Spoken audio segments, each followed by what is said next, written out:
Hello and thanks for joining us for Chest Radiographs Part 2. I'm James and my co-author is Kat, who you will know from Chest Radiographs Part 1. The aim of this podcast is to familiarise you with the common and important chest X-ray findings. These include pneumonia, lobar collapse, pulmonary edema, pneumothorax and pleural effusion. Basic chest X-ray interpretation has been covered in a previous podcast. The approach I'm going to teach you is the ABCDEFGHI approach. This will take you through each part of the X-ray in turn, meaning you don't miss any important findings. But don't forget the elephant. And by that, I mean if there is an obvious abnormality, then point it out before moving on to the rest of the scan. This is what the examiner will be expecting from you. If you don't see an elephant, then it's best to go back to the approach I mentioned. And A is for airway. Check the position of the trachea. To do this, we need to make sure the image is not rotated. The spinous processes should be midway between the medial clavicles. If this is the case, as it is here, then we can comment with confidence on the position of the trachea. If the trachea, however, is displaced, it has either been pushed or pulled. A pushed trachea is the result of volume expansion in one hemithorax. Things that increase volume on one side of the chest include fluid, such as the case with pleural effusion, or air, such as the case with tension pneumothorax. In this image, an absence of lung markings on the left side confirms the presence of a tension pneumothorax. A pulled trachea is the result of volume loss in one hemithorax. Processes that cause volume loss can be chronic, such as lobectomy, or acute, such as lobar collapse. In this image, a left upper lobe collapse has caused volume loss in the left hemithorax and tracheal deviation towards this side. B is for bones and soft tissues. The bones are the densest structures seen on the chest X-ray and should be easy to distinguish from dark, air-filled lung. Bone abnormalities visible on chest X-ray include fractures and bone metastases. Soft tissue abnormalities are more tricky to identify. However, you will be expected to recognize the breast shadows and the presence of subcutaneous emphysema. This image shows fractures of ribs 8 through 10 on the right side. This is clinically important in this case, as it is associated with a right-sided pneumothorax. Look for the loss of lung markings behind the ribs in question. Bony metastases can be lytic, causing reduced bone density, or sclerotic, causing increased bone density. In this case, the increased bone density in the anterolateral left fifth rib suggests a sclerotic metastasis.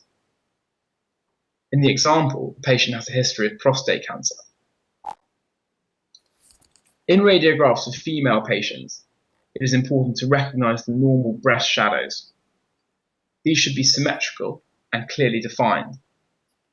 Be careful not to confuse the breast tissue with consolidated lung, an easy mistake to make. In this X-ray, there is an obvious breast shadow on the left side, which is not mirrored on the right.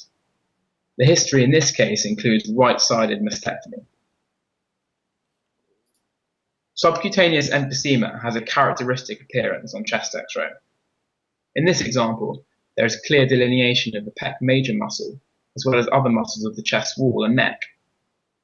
Air can either be from an internal source, such as lung or mediastinum, or from an external source, such as in trauma or following recent surgery. C is for cardiac, which begins with interpretation of heart size. As you may already be aware, the heart size is measured in relation to total thoracic width. This ratio is known as the cardiothoracic ratio. A large heart will increase cardiothoracic ratio, and in practice, a ratio of more than 50% is considered abnormal. This is known as cardiomegaly. It is important to note that this rule only applies on PA views, as in AP view, heart size will always be exaggerated due to its proximity to the X-ray beam. In this radiograph, the cardiothoracic ratio is more than 50%, and therefore we can say that cardiomegaly is present. Once you spot cardiomegaly, you should go on to look for other signs of heart failure. These come up in exams all the time, and I like to use another alphabetical mnemonic to remember them. A is for alveolar edema, B is for curly B lines, D is for upper lobe diversion, and E is for effusions. Fluid in the air spaces appears classically in a perihilar distribution, sometimes called bat's wing edema. Septal lines, also known as curly B lines, are due to fluid accumulating between the secondary lobules of the lungs. These are horizontal, non-branching white lines seen at the periphery of the lung field, just above the costophrenic angle. They are an elusive sign, but once spotted, pulmonary edema is almost always the cause, especially in a patient with a cardiac history. Normally, in an erect film, the upper lobe pulmonary veins are smaller than the lower lobe veins due to the effect of gravity. However, in elevated left heart pressures, the upper lobe veins become engorged with blood and appear more prominent on the chest X-ray. This is known as upper lobe diversion. Fluid accumulation in the pleural space leads to the formation of pleural effusions. These are typically small and bilateral and represented by blunting of the costophrenic angles. D is for diaphragms, which separate air-filled black lung tissue from dense white abdominal viscera. Normally, these appear as crisp, dome-shaped structures. It is important to inspect the diaphragms for abnormalities including pneumoperitoneum or lower lobe consolidation. Pneumoperitoneum refers to the presence of air beneath the diaphragm. It is only visible on an erect film. Air beneath the left hemidiaphragm may represent the gastric bubble, which is a normal sign. Air beneath the right hemidiaphragm, however, is abnormal and is suggestive of bowel perforation. It is important to correlate this X-ray finding with the clinical picture, as this patient may require urgent surgical intervention. E is for effusions. As mentioned earlier, a pleural effusion is caused by any collection of fluid within the pleural space. These may be large and obvious, or small and subtle, unilateral or bilateral. It is always important to check the costophrenic angles for sharpness, as subtle blunting may represent small effusion, as seen in left-sided heart failure. This moderate pleural effusion is larger on the left side. The concave shape formed by the barrier between lung and pleural fluid is known as the meniscus sign. Associated features may be used to aid diagnosis. For instance, if there are signs of pulmonary edema present, the effusion may be secondary to left-sided heart failure. If there is associated lobar consolidation, an infective process may be underlying.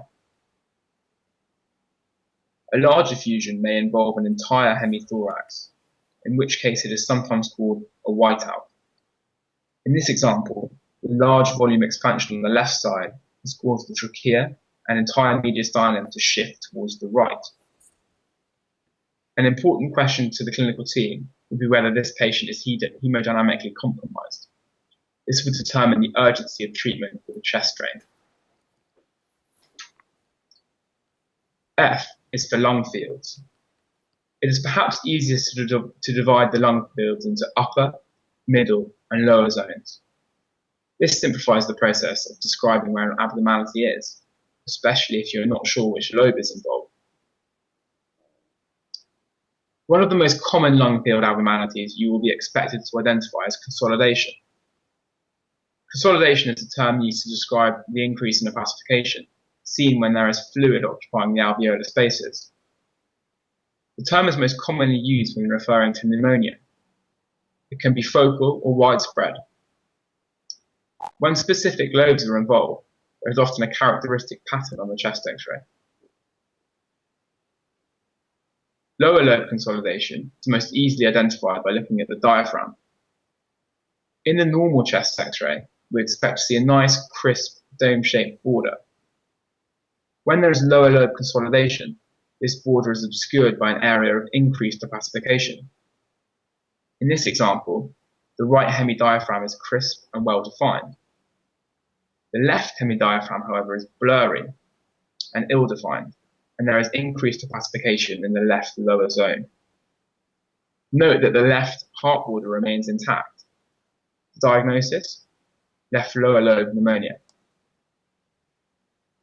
In this radiograph, the left hemidiaphragm is crisp and well defined.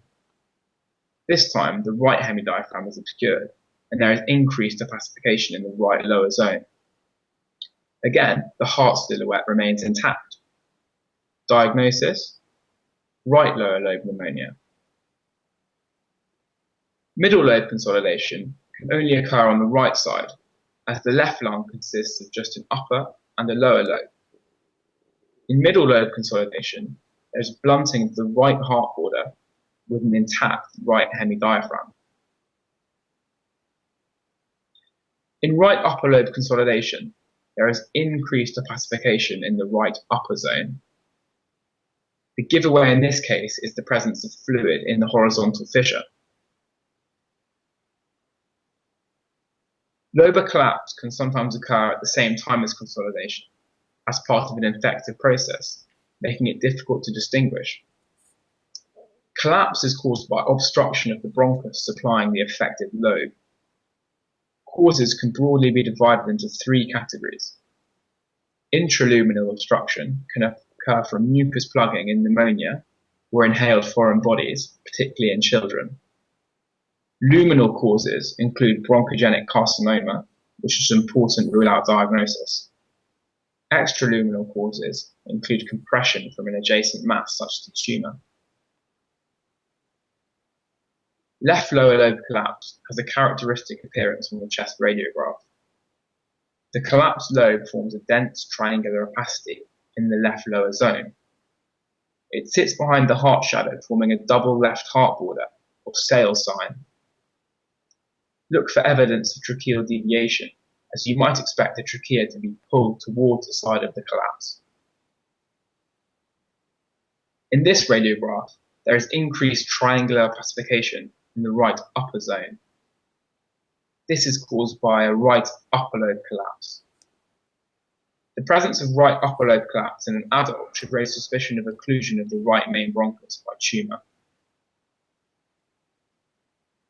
Left upper lobe collapse has distinctive features that can be challenging to identify. The left upper lobe collapses anteriorly, becoming a thin sheet of tissue opposed to the anterior chest wall. On the chest radiograph, this appears as a veil-like opacification of the entire left hemithorax. The left hemidiaphragm is still visible, indicating sparing of the left lower lobe. There are numerous other lung field abnormalities, but one that comes up often in exams is the presence of pulmonary metastases. These occur as a result of metastatic spread from a variety of sources. They appear as peripheral rounded nodules of varying size. A classic cannonball appearance is described when referring to metastases from renal cell carcinoma. G and H stand for great vessels and hilar. The aortic knuckle represents the left lateral edge of the aorta and should be clearly seen. The hilar consists of vessels, bronchi, and lymph nodes. Abnormalities include lymphadenopathy, calcification, and masses. This is a normal aortic arch, clearly defined from surrounding lung.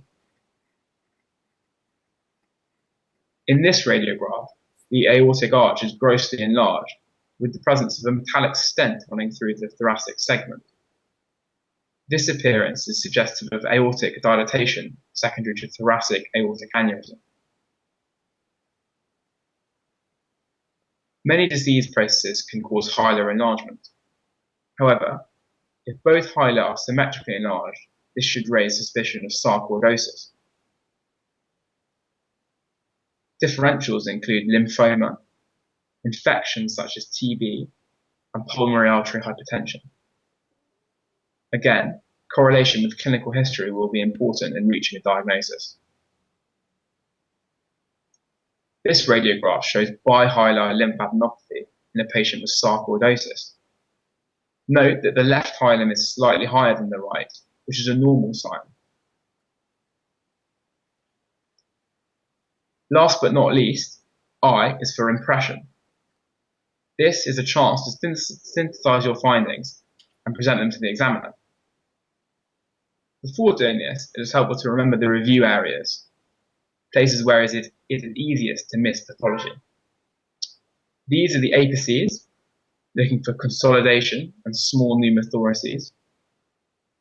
The bones, looking for subtle fractures. And behind the cardiac shadow, looking for left lower lobe collapse or consolidation. Just remember the mnemonic ABC. Thanks very much for listening.